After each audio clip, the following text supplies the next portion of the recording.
Hello, welcome. Today we're going to be talking a little bit about evolution. So, first off, a little question. What is evolution? I'm making the assumption that many of you have probably heard about this idea called evolution. And just to think about it, it has a lot of baggage wrapped up amongst it.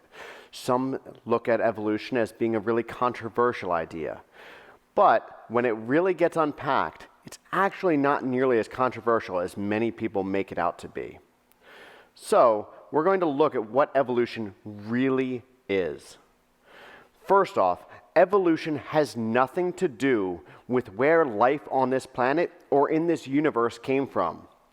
In fact, evolution is all about what happens with life over time. Okay, so what is evolution actually? Evolution is an idea that came about in early ancient Greece that life on this planet changed over time.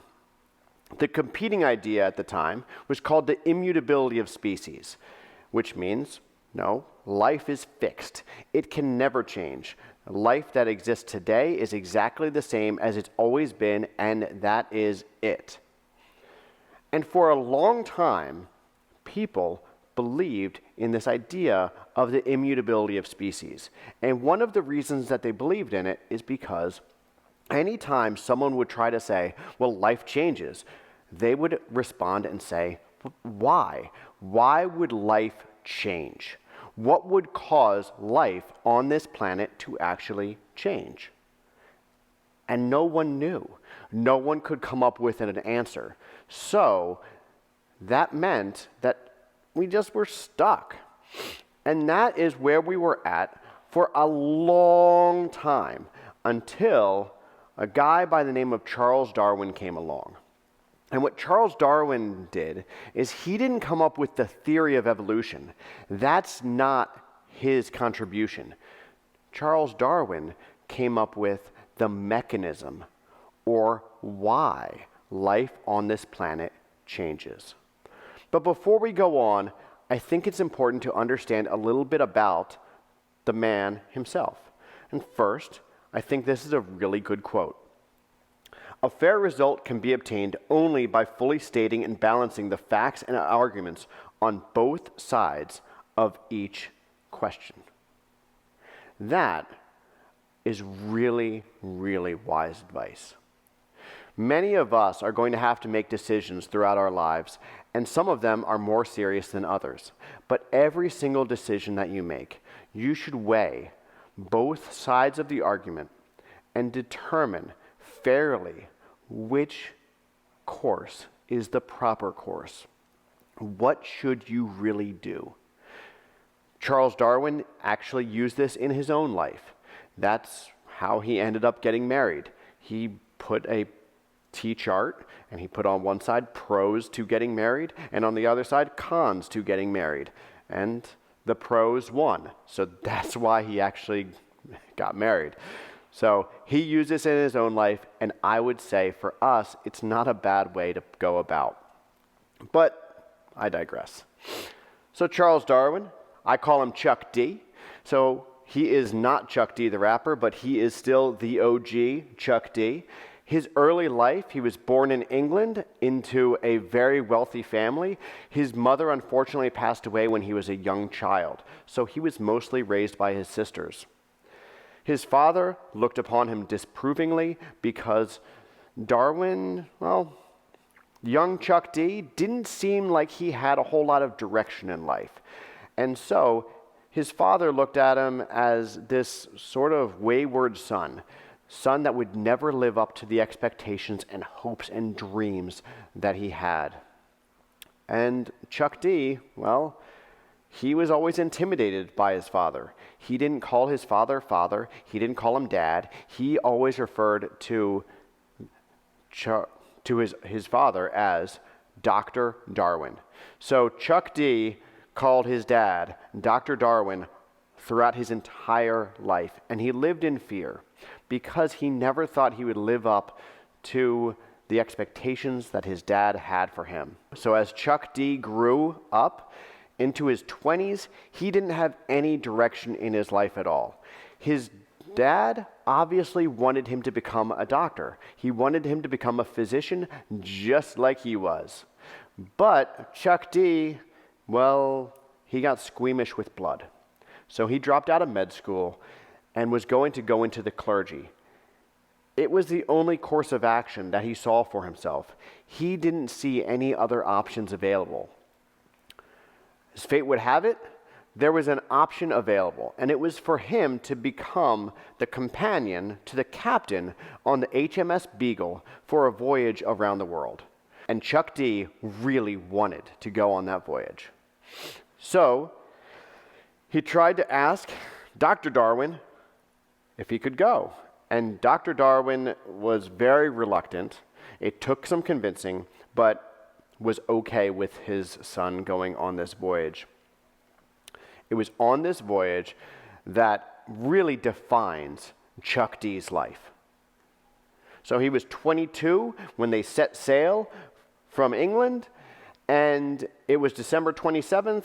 They leave, and it was supposed to be a 3-year voyage that turned out to be a 5-year voyage going around the world collecting samples. So Chuck D would collect samples of different barnacles or different shellfish, birds, mammals, whatever it was. He would collect samples, and he would send them back to England so that way they could be studied.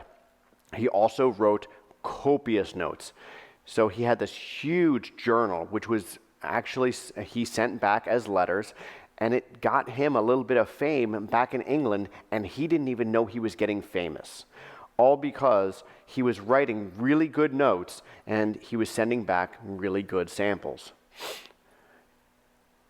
It was out here in what looks like a little off the coast in the Pacific Ocean that the most amazing thing happened for Chuck D, because that is the Galapagos Islands, which many people associate with Chuck D. Many people think about the theory of evolution as getting its roots right there. And the reason is because it is such an amazing group of islands. The group of islands is formed by volcanoes. So all the life on those islands had to come from somewhere. And most people would say that that means that they would have come from the closest landmass to the islands, which is Ecuador. The only issue is that the different species that were found on the islands didn't look exactly like the species in Ecuador. The Galapagos tortoises, many of you have seen them, they're huge. Well, Ecuador does have tortoises, but they're like that big, all right? And there are these finches. There are these basically 13 different varieties of finches. They're called Darwin's finches today. There are not that many varieties of finches in Ecuador. There are different varieties of mockingbirds on the Galapagos Islands. So you have these differences. They're not exactly like the life that's on Ecuador. Where did they come from? So Chuck D started thinking these things through in his head. He didn't come up with any idea yet. He didn't figure things out yet. The puzzle pieces hadn't all clicked, but this was just the beginning. They then travel from the Galapagos Islands around near Australia, New Zealand, and then all the way back, and they come back to England. So again, this took 5 years. For some, I guess it was not that bad of a journey. For Chuck D, who got seasick, it could have been better. But, hey, he went. And then he spends the next 20-some years of his life formulating the mechanism for how evolution occurs. Because of this life that he saw on the Galapagos and how it doesn't exactly match up with the life that is on Ecuador. And because also on his travels, he saw fossils. And the life that was represented in those fossils didn't look exactly like things that were alive today. Because the life in those fossils doesn't exactly look like life today, he figured, life is probably changing. Life is probably, I don't know, something's going on. But why? Still hadn't totally figured this out, but he spent 20 years working on it until in 1859 he did formulate his entire idea and publish it in a book called On the Origin of Species. And that's when he grew out the bushy beard, because he really didn't like being famous and he really didn't like people being able to recognize who he was. So we're going to look a little bit at his idea and how it sort of comes about. What was it? Well, first off, the earth changes due to geological events. This was not a well-known thing in England at that time. People weren't thinking about earthquakes. People weren't thinking about hurricanes or tsunamis or anything of the sorts. That just wasn't something that happened in modern England. So most people had never actually experienced geographical or geological shift. So since no one had experienced this geological event that could change the earth or change nature, that meant they didn't see nature changing ever. Most people in England at the time, most people in the Western world had never experienced the earth changing. Next, because nature changes, well, life must change with nature. Otherwise, nature could change in such a way that the life that is in it can't exist anymore, and the life would go extinct. So life has to change so they can survive in their new environment. If they don't change, they are going to die. If they do change, they can survive and pass on those traits which are good. Geological changes are what cause some life to be considered good and other life to be considered not good. Some of the things that backed up his idea, well, so he's thinking about natural selection, nature causing these changes. But where he went to get some of his evidence was actually to farms, because in agriculture, we have been doing this for thousands of years. We have been raising livestock and raising crops for thousands of years, picking what traits we desired and making sure that those were able to be mated. And the ones that we had the traits that we didn't desire, they were not allowed to pass on their offspring, and thus those traits disappeared. One of the areas is in teosinte. Teosinte is a wheat, a grass-like plant. It's very thin. And farmers, across an extremely long period of time, bred it. And they bred it for thicker and more starchy seeds, more starchy kernels. And it is what we would call modern-day corn. So it started off as basically a grass-like plant, and now it is modern-day corn. Wild cabbage is another example. Wild cabbage is now our modern-day cauliflower, broccoli, kale, kohlrabi, cabbage. It's all of that. It all came from one plant originally. Farmers just selected for, leaf size or leaf shape, and that's why. So Darwin figured if we could do it, so could nature. So what actually is it? Well, at the time, Darwin didn't know about genes. He didn't know about alleles. But what it really is, it is a change in the allele frequency, which is cause for mutations. So mutations cause the allele frequency to shift. And then, as we have this increased variation because of these mutations, all right, then we realize that it's not directed. It doesn't actually have a goal, right? So back in Darwin's day, there was another guy. His name was Jean-Baptiste de Lamarck, and de Lamarck believed that an organism could change itself in reaction to what is going on around it, and then pass on those traits. We now know today that that is not true. An organism cannot change itself as a reaction to what is going on around it. Just because a giraffe might like to be able to reach higher up in the branches for leaves, that doesn't mean its offspring is going to be able to reach higher up because, oh, it's stretched so far and now its offspring is going to have a longer neck. That's not how it works out. If that were the case, then that means that if you acquired a bad characteristic, like through some tragedy, that you would be passing that characteristic onto your offspring. They did a study on this. They actually tested to see if this happened, where a scientist, they took a bunch of mice, they cut their tails off, they then bred those mice, and you all know all those mice that they had as the offspring all had tails. And so they said, well, you got to repeat it. So they cut all those tails off the offspring, and then they had them breed together, and all of their offspring still had tails. Right? They can't change as a reaction to what's going on. It's not like the mice could think, hey, wait, if my offspring doesn't have a tail, it won't have to endure this pain. Let's not pass on the tail gene. That's not how it works out. So you can't respond to what's going on. Some organisms are going to be able to survive and some can't. The same thing is with antibiotics. It's not that the bacteria change because of the antibiotic.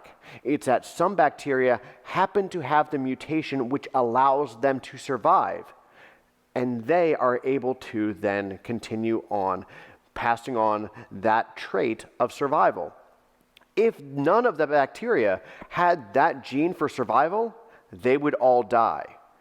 They do not change as a response. They either have the trait to allow them to succeed, to allow them to pass on those genes, or they don't and they die. The whole purpose, the whole thing is the selective principle of survival. The whole idea is that organisms that are well suited for their environment are able to pass on their genes to their offspring, and their offspring is able to pass on its genes to the next. And so then you have this continuation of the species passing on these genes. So as long as the organisms are passing on their genes, they are surviving. And that is the whole goal. If they cannot survive, or if they cannot make it to reproductive age, if they cannot reproduce, that species will die out, or that group that doesn't have the desired trait will die out. And that desired trait could disappear completely. So what ends up causing these changes? Well, the first thing that causes these changes is the fact that we have variation. Variation alone is going to mean that we are going to have changes within our species. When our DNA replicates, it does not replicate perfectly. It makes mistakes, and those mistakes have caused the variation amongst our species. Next, remember, because of those mutations, we can't choose to change, okay? So we just end up having these changes passed down to us from our parents, and that means that now some of it is either going to be chosen for or not. Some of these genes or some of these alleles are going to be favorable or they're not going to be favorable. If it was in the crop area, that's called artificial selection, where we chose what traits were favorable, what traits were not favorable. We've done this with dog breeds, we've done this with all sorts of different things. So that, again, is artificial selection, where we choose what trait is favorable, what alleles we want to have continue, and which alleles we'd rather not continue. Naturally, it's actually just referred to as natural selection. And in natural selection, it's random. It's just what is the environment like. That's all it's based upon. Is an organism suited to its environment based upon the alleles that it has? If those alleles are not good, then it will not pass on its traits, and that means that those alleles will disappear. If those alleles are favorable, then those alleles will be passed on, and that organism will survive. All right? That's how it all works out. Till next time, Be awesome, stay awesome.